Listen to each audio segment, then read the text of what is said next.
नमस्कार। Welcome to Infogod Swami channel. कैसे हो आप सब? आई होप आप सब मस्त होंगे, जहाँ पे भी होंगे स्वस्थ होंगे और हमारा इन्फोगॉड स्वामी चैनल आप देखते होंगे। जो लोग फर्स्ट टाइम इन्फोगॉड स्वामी चैनल देख रहे हैं उन्हें मैं बताना चाहती हूँ कि इन्फोगॉड स्वामी ये एक स्पिरिचुअल चैनल है। इसके ऊपर हम हिंदू कल्चर के स्तोत्र मंत्र ग्रंथ उपासनाएं सीखते हैं, स्पिरिचुअल प्लेसेस को हम विजिट करते हैं और स्पिरिचुअल हीलिंग भी हम सीखते हैं। तो आज का तो वीडियो आप कंप्लीट देख लेना। बाकी के भी जो वीडियोस अवेलेबल है इन्फोगॉड स्वामी चैनल पे वो भी देख लेना। और अगर इन्फोगॉड स्वामी चैनल की इन्फॉर्मेशन आपको यूज़फुल लग रही हो तो इन्फोगॉड स्वामी चैनल को आप लाइक शेयर एंड सब्सक्राइब कर लेना। हर रोज़ के नोटिफिकेशंस आप बेल आइकॉन प्रेस करके चेक लिया करना। तो चलिए वीडियो में हम आगे बढ़ते हैं। Stay tune on Infogod Swami channel. आज है शुक्रवार, यानी आज माता रानी का वार है और शुक्र देव जी का भी आज ही वार है। जी हाँ, अगर हमारी जन्म पत्रिका में शुक्र ग्रह वो नीच अवस्था में हो या शुक्र ग्रह की हमारी कुंडली में दोष हो या शुक्र का लोप हो हमारे जन्म कुंडली में या जन्म पत्रिका में, तो शुक्र ग्रह को या शुक्र देव को कैसे प्रसन्न करें या कैसे शुक्र ग्रह को मजबूत करें हमारे जन्म पत्रिका में से, वो आज हम सीखने वाले हैं। या शुक्र देव की उपासना कैसे करें, ये आज का हमारा डिस्कशन का टॉपिक है। तो कहीं पे भी मत जाइएगा, stay tune on Infogod Swami channel और पूरा वीडियो देखो तो ही आपको कंप्लीट इन्फॉर्मेशन मिल जाएगी और तभी आपको आपके जीवन के लिए इसकी पूरी जानकारी जानने के बाद ही उपयुक्त रह सकती है कोई भी जानकारी। तो चलिए वीडियो में हम आगे बढ़ते हैं। Stay tune on Infogod Swami channel. Shukra Dev की उपासना करने के लिए शुक्रवार सबसे फलदायी या शुभ दिन है। आप कौन सा भी शुक्रवार पकड़ लो, किसी भी मास का शुक्रवार आप पकड़ लो, आपका जब दिल करे उस शुक्रवार से आपको शुक्र देव की उपासना करनी चाहिए। शुक्र देव की उपासना के साथ आपको देवी माँ की, माता रानी की, महालक्ष्मी या पार्वती माँ, माँ जगदम्बा, माँ सरस्वती या तुलजा भवानी माता या महालक्ष्मी माता, इनकी उपासना करनी चाहिए। आप कोई भी देवी की उपासना कर लो, वो उपासना भी आपको शुक्रवार को ही करनी चाहिए और शुक्र देव की भी उपासना आपको शुक्रवार को ही करनी चाहिए। तो शुक्रवार सबसे अच्छा या शुभ दिन है शुक्र देव की उपासना करने के लिए। इस दिन आपको शुक्रवार को जल्दी उठना है, सुचिरभूत होना है, घर आपको साफ सुथरा रखना है, घर आपको क्लीन रखना है। स्नान करने के बाद आपको सफ़ेद वस्त्र परिधान करना है, उगते सूर्य को अर्घ्य देना है, सूर्य के आपको मंत्रों का जाप करना है, जैसे ओम सूर्याय नमः या ओम भार्गवे नमः, ओम सूर्य देवाय नमः। ये अर्घ्य देते वक्त 11 या 21 बार सूर्य देव को अर्घ्य देकर सूर्य देव के मंत्रों का जाप करें। उसके बाद आपको दिन की शुरुआत आपके घर के देवों की पूजा करके, देवघर में जो भी आपके सामने आपके देव हो, भगवान हो, उसकी नित्य पूजा करके शुरू करनी चाहिए। आपकी नित्य उपासना जो है वो करनी चाहिए। उसके बाद आपको माँ लक्ष्मी की पूजा कर लेनी चाहिए। माँ लक्ष्मी की पूजा आप लक्ष्मी माता का गायत्री मंत्र बोल के कर सकते हो, विष्णु गायत्री मंत्र उनके साथ पठन करके कर सकते हो। शुक्रवार के दिन आपको उपवास भी रखना है। उसके बाद माँ लक्ष्मी की पूजा करने के बाद आपको शुक्र देव को आवाहन करना है। एक तामन लेना है, उसमें आपको एक सुपारी रखनी है और सुपारी के नीचे आप थोड़े चावल डाल दो और 3 पलिया पानी उसमें डाल दो तामन में। देन चावल डाल दो, फिर से 3 पलिया पानी डाल दो। श्री गणेश का गणेश गायत्री मंत्र का जाप करो 3 बार। उसके बाद शुक्रदेव को आवाहन करो कि हे शुक्रदेव, आज शुक्रवार है, आज मैं मेरे नित्य उपासना के साथ आपकी भी पूजा कर रहा हूँ, तो मेरे घर में इस सुपारी में आप आके विराजमान हो जाइए। आपके साथ में महालक्ष्मी माँ की भी उपासना कर रहा हूँ या कर रही हूँ। देन उसके बाद आपको शुक्र देव को आवाहन देते हुए शुक्र गायत्री मंत्र जो रहता है उसकी मंत्रों का जाप करना है। या अगर आपको शुक्र गायत्री मंत्र नहीं आता हो तो शुक्र के कुछ मंत्र है, जैसे ओम द्राम द्रीम द्रोम साहा शुक्राय नमः मंत्र है, ओम द्राम द्रीम द्रोम साहा शुक्राय नमः, या ओम रीम श्रीम शुक्राय नमः मंत्र है, ओम रीम श्रीम शुक्राय नमः, या ओम शुक शुक्राय नमः, ओम शुक शुक्राय नमः। इसके मंत्रों का जाप आपको 21 बार करना है। ध्यान रखें, सुपारी आपको पानी उसमें डालते ही रहना है, सुपारी के ऊपर उसको जल चढ़ाते ही रहना है। पानी डालते वक्त या जल चढ़ाते वक्त ही इस शुक्र के मंत्रों का जाप करें, शुक्र गायत्री मंत्र का जाप करें। उससे पहले महालक्ष्मी गायत्री मंत्र, विष्णु गायत्री मंत्र का जाप करें। देन अभी जो मंत्र बताए उसका 21 बार जाप करें, या शुक्र गायत्री मंत्र का 21 बार आप जाप करो। देन उसके बाद उसको आपको नमस्कार करना है, वो सुपारी क्लीन करनी है और ठीक जगह पे देवघर में उसे वस्त्र के ऊपर रख देना है। उसके नीचे एक सिक्का रखे, उसको हल्दी कुमकुम अक्षता अर्पण करे, एक फूल चढ़ाए उसके ऊपर और शुक्रदेव का ध्यान करे। मन में उन्हें प्रार्थना करे कि हे शुक्रदेव, आप मेरे घर में विराजमान हो चुके हो, मेरे आज की पूजा नाम स्मरण मंत्रों का जाप आपके चरणों के ऊपर स्वीकार कर लें। महालक्ष्मी माता विष्णु नारायण को भी आप ध्यान करके उपासना स्वीकार करने का आवाहन करें। देन उसके बाद आपको चाहे तो दही दूध का, चीनी का उनको आपको प्रसाद चढ़ाना है या दान करना है, या उस दिन आपको दही दूध चीनी यूज़ करके कुछ प्रसाद बनाना है, मीठा भोग, और वो भोग शुक्रदेव को चढ़ाना है।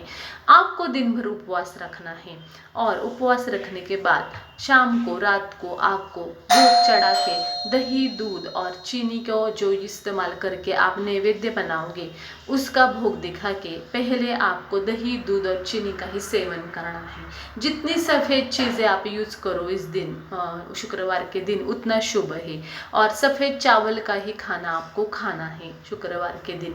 अन्य चीज़ों का सेवन जो है वो आपको त्याग देना है। आपको घर में हमेशा पॉजिटिव सकारात्मक ऊर्जा बनाए रखने के लिए सफ़ेद फूलों का या सफ़ेद चीज़ों का यूज़ करना चाहिए। उससे घर में आपके पॉजिटिव एनर्जी जो है सकारात्मकता निर्माण हो जाएगी। चंदन का तिलक अपने माथे के ऊपर लगाए दिन भर, और चंदन की जैसे सुगंधी जड़ी बूटियाँ है वो घर में रखे या देवघर में रखे, उसमें घर में सुहास जो है वो अच्छा या ठंड हो जाएगा। इससे शुक्रदेव जो है वो शीतल है, उन्हें शीतलता ठंडाई पसंद है, तो चंदन भी ठंड है शीतल है, तो चंदन का आप यूज़ करें। सफ़ेद चीज़ों का, सफ़ेद कपड़ों का इस्तेमाल करें। खाने में भी सफ़ेद चीज़ें जैसे चावल हो, दही दूध हो, चीनी हो, इसका यूज़ करें। और कोई भी शुभ काम हो शुक्रवार के दिन शुरू करें, उससे शुक्रदेव आपको शुक्र की एनर्जी दे देंगे और इससे आपका शुक्र जो है पत्रिका में वो मजबूत हो जाएगा और आपको अपने आप भी शुक्रदेव की जो सकारात्मक एनर्जी है वो मिल जाएगी। अगर आप किसी को दान देना चाहते हो, किसी ज़रूरतमंद को या आपके गरीब लोगों को, तो भी आप उनको चावल का दान करें या उनको खाना दें और सफ़ेद चीज़ें खाने में रखें, या सफ़ेद गुलकंद रहता है, सफ़ेद गुलाब जामुन रहते हैं, रसगुल्ला रहता है, ऐसी चीज़ें आप सफ़ेद बनाएं और सफ़ेद चीज़ों का ही भोग चढ़ाएं, सफ़ेद चीज़ें आप अन्नदान करें। इससे शुक्र मजबूत हो जाता है। शुक्र आकर्षकता और सुंदरता का भी प्रतीक है, तो आप आकर्षक कपड़े पहने, आकर्षक रहे और क्लीन रहे, मन भी क्लीन रखे अपना। और शुक्र मजबूत होने से आपके घर की दरिद्रता चली जाती है, पैसों का आना शुरू हो जाती है, महालक्ष्मी प्रसन्न हो जाती है। शुक्र संतान के भी कारक है, विद्या के भी कारक है, तो शुक्रदेव मजबूत होने के कारण, विद्या के कारण पैसे आना शुरू हो जाता है। संतान हमें प्राप्ति होती है, संतान प्राप्ति नहीं है तो भी शुक्रदेव की उपासना करें, उनके मंत्रों का जाप करें, 5 शुक्रवार तक ऐसी उपासना करें और हमारे जीवन में आप फर्क देख लें। अगर आप वैभव महालक्ष्मी की भी जो उपासना जो रहती है वो साल में एक बार करो, 4 गुरुवार या 5 गुरुवार, 5 शुक्रवार या गुरुवार तो भी चलेगा, और पूरे साल भर आप हर शुक्रवार वैभव लक्ष्मी का व्रत करें तो भी दरिद्रता नष्ट हो जाएगी, इच्छित मनोकामनाएं पूरी हो जाएगी, महालक्ष्मी आपके ऊपर प्रसन्न हो जाएगी, वो इच्छित मनोरथ देगी, पैसों का प्रॉब्लम, कर्जों का प्रॉब्लम वो नष्ट कर देगी। और शुक्रदेव भी महालक्ष्मी प्रसन्न होने के साथ अपने आप ही वो मजबूत हो जाएंगे और आपको उपयुक्त रूप आशीर्वाद दे देंगे। शुक्र ग्रह ग्रह प्रसन्न करने के लिए आपको महालक्ष्मी की, तुलजा भवानी की उपासना करनी चाहिए, या माँ जगदम्बा की या दुर्गा माँ की भी उपासना आप कर सकते हो। इससे आपको घर में शांति प्राप्त होगी, इच्छित मनोरथ पूरे होंगे। शादी नहीं हुई तो शादी हो जाएगी, इच्छित पति या इच्छित पत्नी आपको प्राप्त होगी, संतान प्राप्ति होगी। कर्जे चल रहे हैं घर में, पैसों का प्रॉब्लम है तो वो खत्म हो जाएगा, पैसा आना शुरू हो जाएगा। और अगर आप चाहते हो कि मन की शांति प्राप्त हो तो इसलिए भी आपको शुक्र देव की उपासना करनी चाहिए, क्योंकि शुक्र शीतल ग्रह है। तो शुक्र की उपासना करने से मन भी शांत हो जाता है और स्लोली मन की शांति, गृह शांति हमें प्राप्त हो जाती है। आप चाहे तो शुक्र देव का ग्रह यज्ञ कर सकते हो घर में, या मंदिर जाके जहाँ पे शुक्र देव की मूर्ति हो या नवग्रह की मूर्तियाँ हो वहाँ पे जाके शुक्र ग्रह का यज्ञ आप कर सकते हो। नवग्रह यज्ञ भी आप कर सकते हो, उसमें अपने आप ही शुक्र देव की भी उपासना हो जाएगी। ये सब करने से शुक्र देव या शुक्र ग्रह जो है वो अपने आप हमारी जन्म पत्रिका का मजबूत हो जाता है, घर की परिस्थिति भी सुधर जाती है, आरोग्य की भी प्राप्ति हो जाती है, और हमारे जितने भी पैसों से संबंधित, धन से रुके हुए कार्य हो वो पूरे हो जाते हैं। आप इसके साथ महालक्ष्मी और विष्णु नारायण की भी उपासना करें तो अपने आप ही शुक्रदेव प्रसन्न हो जाएंगे, क्योंकि शुक्रदेव वो माता रानी यानी महालक्ष्मी और विष्णु को बहुत मानते हैं। और अगर आप उनके साथ उनकी उपासना करो तो अपने आप ही शुक्रदेव उनके जैसा फल हमें दे देंगे। सूर्य की उपासना करना इनके साथ बहुत ज़रूरी है, क्योंकि सूर्य जो है वो शुक्र को जला देता है। अगर पत्रिका में शुक्र के साथ सूर्य बैठा हो तो शुक्र की एनर्जी डाउन हो जाती है और सूर्य जो हॉट प्लैनेट है उसकी एनर्जी हमें प्राप्त होती है। तो अगर आप शुक्र आपका मजबूत करना चाहते हो तो पहले सूर्य को भी प्रसन्न कर लो, वो अपने आप ही अपनी एनर्जी थोड़ा कम कर देगा सूर्य ग्रह, और हमें शुक्र की जो ठंड एनर्जी है, शीतलता है, वो प्राप्त करके शुक्र के फल देना स्टार्ट करेंगे सूर्यदेव। तो दोस्तों आप ये उपासना करके देख लेना, शुक्रदेव के चरणों में आप शरण जाना, उनको श्रद्धा भाव से प्रार्थना करना 5 शुक्रवार तक ऐसी उपासना करना, अपने घर में यज्ञ करे शुक्रदेव का, या मंदिर जाके नवग्रह यज्ञ करे या शुक्रदेव जी का यज्ञ करे। सफ़ेद चीज़ें आप पहने, सफ़ेद वस्त्र आप पहने, सफ़ेद खाना खाए, शुक्रवार के दिन उपवास रखे। इससे अपने आप ही शुक्रदेव की शीतल जो कोमल एनर्जी है हमें प्राप्त हो जाती है और शुक्रदेव अपने फल देना स्टार्ट करता है। तो इच्छा पूरी करने के लिए, धन प्राप्ति के लिए, संतान प्राप्ति के लिए, गृह शांति के लिए, मन शांति के लिए, आर्थिक उन्नति के लिए हमें शुक्रदेव की उपासना करनी चाहिए। अगर आपको कोई भी क्वेश्चन हो, डाउट हो तो मुझे कमेंट के द्वारा ज़रूर भेजना, और अगर कोई सजेशन हो तो भी मुझे कमेंट के द्वारा भेजना।